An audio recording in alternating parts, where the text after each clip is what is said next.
So we're still waiting for the Gamescom opening ceremony, but apparently developers and publishers said, who cares? Here's a bunch of games. Seriously, games got announced like crazy today. We had this Nindies Direct that dropped earlier in the morning, announced a ton of games, I think like 16 games, some of them even out today already. Actually, I already did a video on one of them when we played it earlier today. You can check that out, but there's a lot to go over there. And then Nvidia in their presser showed all kinds of stuff, including new video cards that we have to go over. It's gonna be pretty crazy over the next couple days because we're still waiting for Gamescom to officially start, and we already have all of this information. So let's jump right into the Nindies Direct that took place. We're gonna kind of rattle off all of the games and kind of the I guess the release window and some of them release date, and then I want to go back and talk about some of the ones that I got pretty excited for.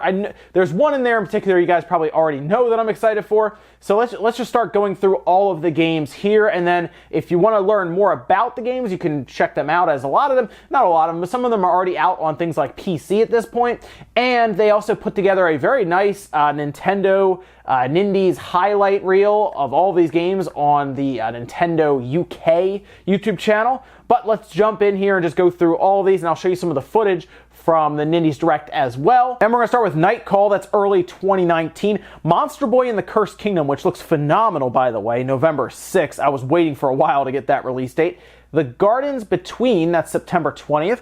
Streets of Rogue, that's just sometime in the winter. Bad North, that's out right now. You can go pick that up if you'd like. Moonlighter is out fall. This War of Mine is out in November. Children of Morta, early 2019. Everspace Stellar Edition, that's December.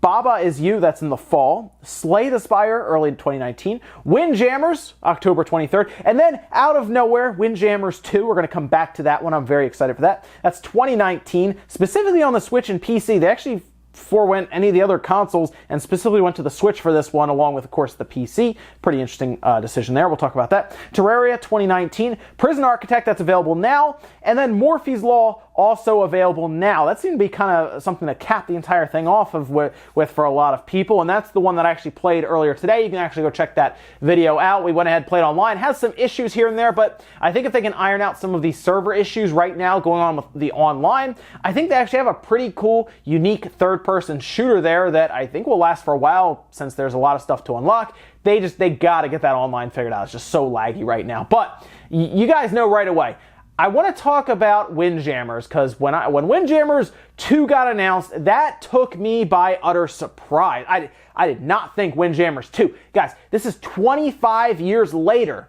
This game is getting a sequel. 25 years. Sure, some people might have first come across it now because we, of course, had it kind of pop up on the PS4 and the Vita, but it's been around for a while. I mean, we're talking like Neo Geo AES. They had it, I believe, in arcades even, but yeah, it was on the Neo Geo, and now here we are, 2018, brand new Windjammers. It is insane. We did see a few screenshots, and I'm hit or miss on this art style. It is kind of like a cartoony, hand-drawn art style, and really it comes down to how responsive does it feel, what's the frame rate. It's got to be solid, it can't be choppy at all, because this is actually a competitive game. We could see Windjammers 2 at EVO 2019. That would be awesome. That'd be amazing to see Windjammers 2 if they can get it out in time, which they just said 2019. This could be like a holiday 2019. This could be an October 2019, because we are getting the original Windjammers to the Switch, so you can try it out there and play around with it. That's October 23rd.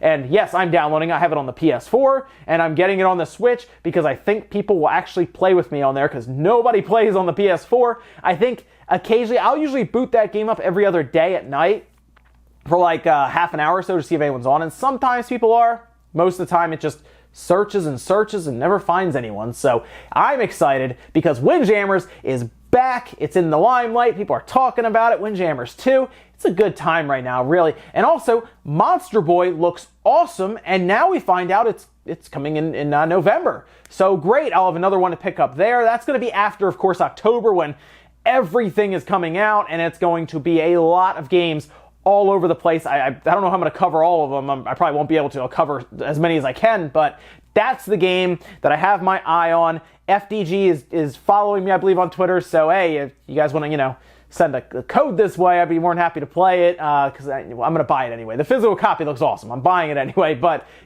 if you want to send a code over here, I'll be playing that on the Switch hopefully a little early, and we can do a whole video on it and have some fun. But this was a great way to kind of kick off Gamescom week. Get that Nindies Direct in the morning, have a ton of stuff drop. Even, I like that they're doing this a lot now. It seems like, at least for the past couple directs that I could think of, they had games coming out that day. Like part of the direct was that some of those games were available now. It has like that quick, like, go get it right now. There's that quick, just that feeling of, oh, I can go buy this game right now and download it and play it. Fortnite was a great way to do it because that was free. Morphe's Law is a game that people have been asking about constantly, and here it is now available, whether you like it or not. It's here. It's something people have been asking for. So I like them capping that stuff off, and I like seeing .emu, for example, with Windjammers 2, go specifically to the Switch. That should show you guys just how strong the Switch is getting now with the amount of units out there, and the indie presence and the attach rate on some of these indie games is pretty large, specifically for indie games in general. They're selling well, and it seems like some of these companies are now taking a chance on the Switch with some of these, and I'm just thrilled to see Windjammers back, if you guys can't tell. All right, let's also get into the Nvidia stuff. If you watched Nvidia's presser, you probably learned a lot about reflection and light.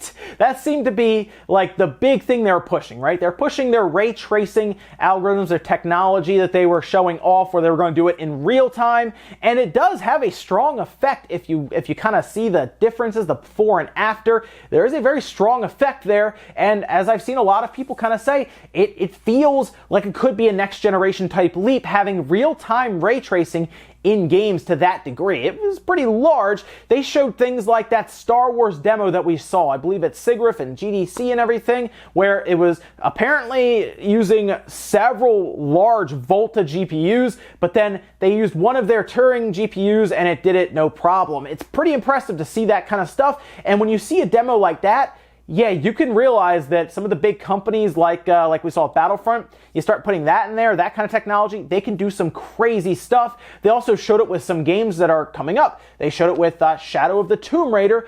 That one was less impressive, I think. I get what they were trying to show, where the light would kind of cast soft shadows and then hard shadows here, but then they would move constantly. That one was not as telling as Battlefield. When they showed Battlefield 5, and they showed some of the stuff that could happen. Like, for example, you would be running along and you look down in a puddle and you see a plane crashing kind of down, and you see it fly over above you by looking down the puddle, because when the stuff is off screen without ray tracing, as they kept showing, you wouldn't see reflections or anything of it. It just wouldn't exist, because if you're not looking at it, it doesn't technically exist in their world, whereas with ray tracing, it did. And it was very, very interesting looking when they would show it, and seriously, you could see massive differences in reflections, and it just made the world feel more alive. I think that was the idea here. It's just one more thing to add to the toolbox to make just the world itself feel like it's real, right? So they also needed to tell us what we could run these games on, because of course the cards now won't have this ray tracing effect enabled. You would need a new RTX GPU or a video card, and they had 3 of them to show off: a 2080 Ti, a 2080, and then a 2070. It appears that the 2080 and the 2080 Ti are launching around September 20th. It's going to come down to how many they can provide, shipping to stores, all of that. But they at least have a target of September 20th, whereas Nvidia did confirm the Tom's hardware that the 2070 that I think a lot of people looked at because the pricing was not bad is coming in October. So let's actually get into some of the, I guess, just the pricing and the target specs that they have. And this is actually a nice chart you're seeing here that was done by Tom's Hardware. So yes, you are seeing that they are all using GDDR6. That's something we kind of saw in the leaks. The pricing seems to be kind of all over the place, as on stage they showed, for example, the 2070 was $500, whereas the Founder Editions all seem to be about $100 more, minus the Ti, which is about $200 more.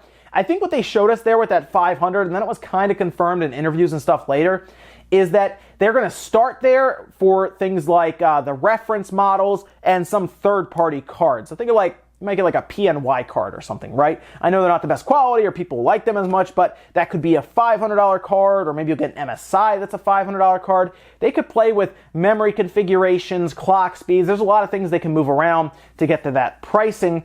And right now, as far as we can tell, the Founders Edition is $600 for the 2070, $800 for the 2080, and then the 2080 Ti at $1,200, so $1,199. That is pretty insane for that pricing, but it's going to get you the best of the best. They did say on Twitter that the weakest card that we see here, which I have to imagine I'm talking about the 2070, although they could be, I guess, technically talking about the 2080, since those are both launching earlier. 2070 is twice as powerful as their strongest card currently, which is the 1080 Ti. So what you're going to see are a ton of video cards getting offloaded. So start looking on Craigslist or look on eBay. You're going to see 1080 Ti's raining down all over the place, which means the prices will probably start to drop on those. So you're going to have to decide if ray tracing is that important to you currently, or maybe you're like playing on a 1440p monitor, you don't care as much, you just want high frame rates. Yeah, start looking. You're going to see people dumping 1080s and 1080 Ti's, 1070s even, all over the place for much less because everyone's going to be doing it. So it's a good time if you stay a generation behind. There's a lot of people I talk to that do. They stay, like we're in the 1080s and 1070s now. There are a lot of people that stay with the 960s, 970, 980.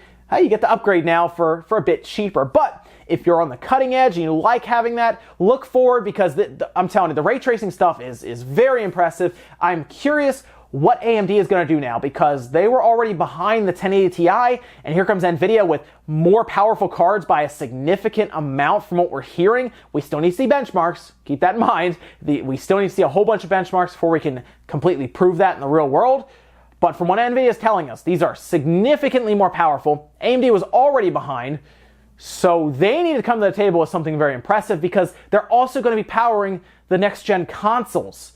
So this is going to get very interesting over the next year and a half or so from AMD's side. Fortunately, their CPUs are doing very well. Video cards, though, are getting stomped out by Nvidia right now. Let's just be honest here. They really are, and this is just another beatdown from Nvidia to AMD. So we'll see what they have in store. I know they've been talking about things like Navi and stuff, but man, I don't know if they're going to match that 2080 Ti at this point. So maybe they attack the budget market, because Nvidia's left a lot of room to do that, unless they continue to sell things like their 1050s and their 1060s as budget cards, and then these are just like the ultra powerful cards. I don't know what to see, but exciting stuff if you're a video, or if you're just you could be a video editor that's really interested in this, or you could just be a gamer on PC. It's exciting stuff right now to see new technology and brand new cards show up. And guys, that's it for this Newswave Extra. There was just so much stuff going on. I had to do this, or Newswave tomorrow would be even longer. So I wanted to get this out to you guys. Make sure you like the video if you liked it, dislike it if not, and let me know what you think about everything we talked about today, whether it is the Nvidia cards that got released. Are you getting one, or are you going to the generation prior now that they'll be a bit cheaper? What do you think about the Nindies Direct, Windjammers, Monster Boy? Let me know some of your favorites, guys. Thank you so much for watching, and I'll see you tomorrow morning for Newswave.